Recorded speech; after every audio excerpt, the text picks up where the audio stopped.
फिक्र में अब आगे बढ़ते हैं ओडिशा के उस शिक्षा विभाग की बात जिसने स्कूली पाठ्यक्रम की किताबों में गलतियों का रिकॉर्ड बना दिया। सोचिए अगर कोई आपसे कहे कि न्यूटन वैज्ञानिक नहीं बल्कि महान पायलट थे तो आपको कैसा लगेगा?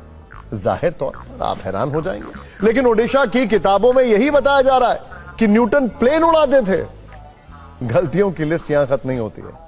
पहली क्लास से लेकर 8वीं क्लास तक की किताबों में इतनी गलतियां हैं कि संख्या जानकर आप हैरान हो जाएंगे। दावा किया जा रहा है कि 8वीं क्लास की किताबों में कुल 1700 से ज्यादा गलतियां हैं।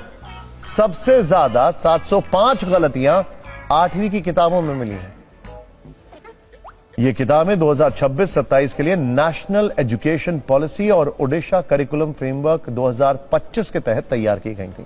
गलतियों के लिहाज से इतिहास, भूगोल और विज्ञान किसी विषय के साथ भेदभाव नहीं किया गया है। हर विषय में गलतियां हैं। सबसे ज्यादा चर्चा इस बात की है कि महान वैज्ञानिक न्यूटन को ग्रेटेस्ट पायलट बता दिया गया। कर्नाटक विधानसभा की तस्वीर को ओडिशा विधानसभा का बता दिया गया। कर्नाटक के हम्पी मंदिर के परिसर की तस्वीर को कोणार्क सूर्य मंदिर बताया गया। ओडिशा की नियमगिरी पहाड़ियों को झारखंड में दिखाया गया। विज्ञान से जुड़े चैप्टर में भी कई गलत कॉन्सेप्ट लिखे हैं। किताब में टेम्परेचर को प्रेशर बताया गया है।